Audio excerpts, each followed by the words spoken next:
तो बच्चों आज हम लोग जानेंगे प्रकाश के परावर्तन के बारे में। सबसे पहले हम लोग जानते हैं प्रकाश क्या है। ठीक, तो छोटे छोटे अनंत सूक्ष्म दीप्त फोटॉन कणों से मिलकर बनी हुई तरंगदैर्ध्य को प्रकाश कहते हैं। प्रकाश एक प्रकार की ऊर्जा है जो विद्युत चुंबकीय तरंगों के रूप में संचरित होती है और प्रकाश की चाल 3 × 10⁸ मीटर प्रति सेकेंड या 3 लाख किलोमीटर प्रति सेकेंड होती है। सूर्य से पृथ्वी तक प्रकाश को आने में लगभग 8 मिनट 20 सेकेंड या लगभग 500 सेकेंड का समय लगता है। ठीक, ये प्रकाश का परावर्तन है। प्रकाश के परावर्तन के लिए सबसे पहले हमको एक स्रोत का होना जरूरी है। किसका होना जरूरी है?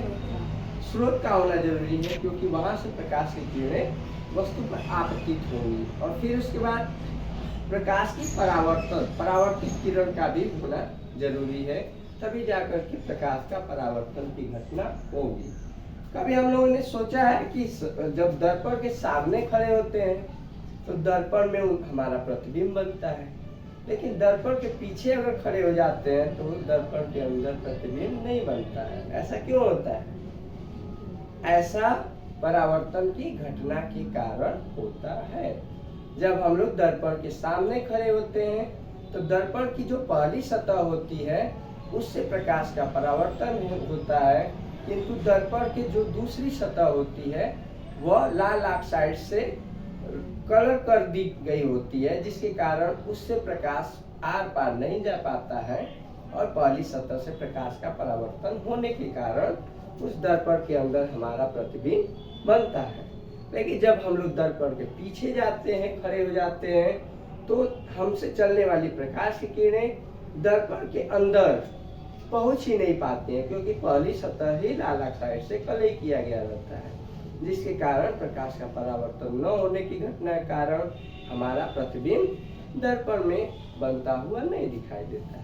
समझ में आया? तो अगर प्रकाश के परावर्तन की बात करें तो इसका सिंपल सी परिभाषा होती है कि किसी प्रकाश किरण का किसी परावर्तक सतह पर पड़कर उसी माध्यम में वापस लौटने की घटना को प्रकाश का परावर्तन कहते हैं, रिफ्लेक्शन ऑफ लाइट कहते हैं। यानी किसी प्रकाश का उसी माध्यम में किसी परावर्तक सतह पर पड़ करके और वापस लौटने की घटना को प्रकाश का परावर्तन कहते हैं। यानी परावर्तन की घटना एक ही सतह पर होती है, इसलिए परावर्तन के मुख्यतः 2 नियम है। कितने नियम है? 2 नियम है। पहला नियम कहता है कि आपतित किरण, परावर्तित किरण तथा अभिलंब तीनों एक ही तल में स्थित होंगे। देखो, एक ही तल में, एक ही बिंदु पर तीनों है।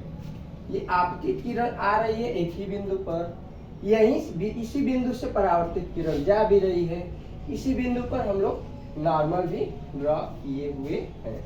ये परावर्तक सतह है, यानी दूसरी सतह पर लाल ऑक्साइड से कलई किया गया है। जब प्रकाश की किरण स्रोत से आ रही है तो आने वाली किरण को आपतित किरण कहते हैं, तथा ये परावर्तक सतह से जो जा रही है टकरा करके इस जाने वाली किरण को परावर्तित किरण कहते हैं। अब आने वाली किरण और जाने वाली किरण जिस बिंदु पर मिलती है वहां से लंबवत एक रेखा खींच देते हैं, जिसे अभिलंब कहते हैं। क्या कहते हैं? अभिलंब, यानी उसको हम नॉर्मल कहते हैं। आपतित किरण इंसिडेंट रे होता है, परावर्तित किरण रिफ्लेक्टेड रे होता है। परावर्तक सतह को रिफ्लेक्टेड सरफेस बोलते हैं। समझ में? तो पहला नियम क्या हो गया परावर्तन का?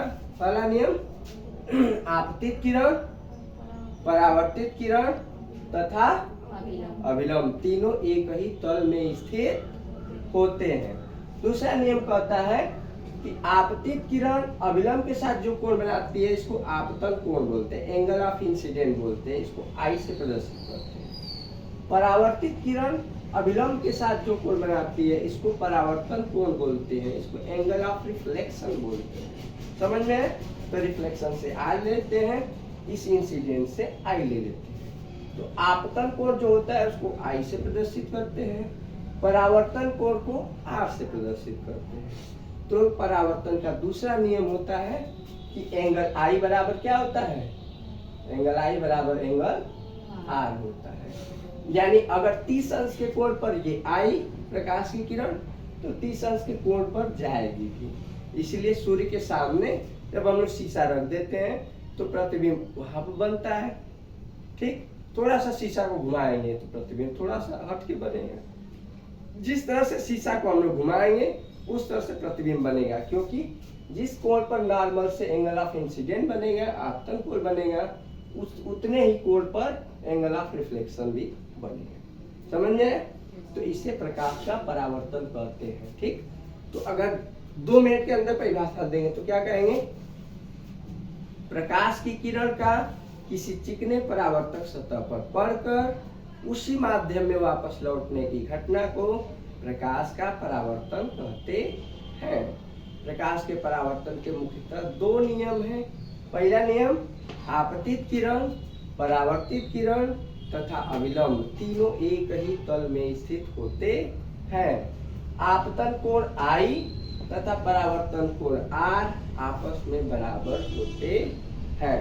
ये प्रकाश का परावर्तन है। समझ में आया? अब थोड़ा खोजकर्ता के बारे में हम लोग जान जाते हैं। प्रकाश के वेग की खोज रोमन ने किया था। किसने किया था? रोमन ने। तेज बोलो। प्रकाश के वेग की खोज किसने किया था? रोमन ने। प्रकाश विद्युत प्रभाव की खोज किसने किया था? जर्मन वैज्ञानिक हेनरिक रुडोल्फ हर्ट्ज ने किया था। किसने किया था? जर्मन वैज्ञानिक हेनरिक रुडोल्फ हर्ट्ज ने किया था। ठीक है, इसने ये बताया था कि प्रकाश से विद्युत धारा भी उत्पन्न कर सकते हैं। हम लोग सोलर प्लांट लगा रहे हैं ना, सोलर पैनल लगा रहे हैं ना, सूर्य से आ रही प्रकाश की किरण उससे विद्युत धारा उत्पन्न कर रहे हैं। तो ये सोलर पैनल के बारे में सबसे पहले थियरी किसने दिया था? यही दिया था जर्मन वैज्ञानिक हेनरिक रुडोल्फ हर्ट्ज ने। समझ में आया?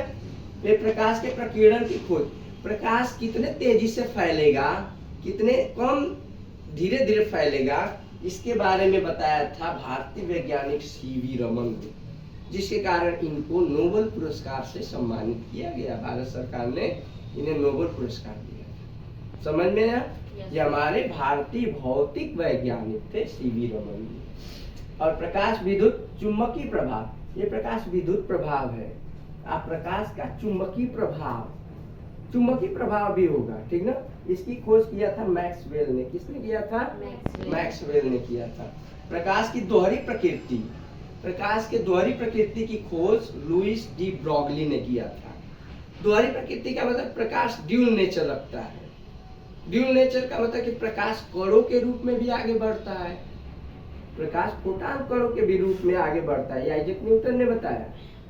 और जो प्रकाश है तरंगों के भी रूप में आगे बढ़ता है, ये मैक्सवेल ने बताया। किसने बताया? मैक्सवेल ने बताया। तो प्रकाश के कण प्रकृति की खोज न्यूटन ने किया था। न्यूटन ने बताया था कि प्रकाश कणों के रूप में आगे बढ़ता है। That's all.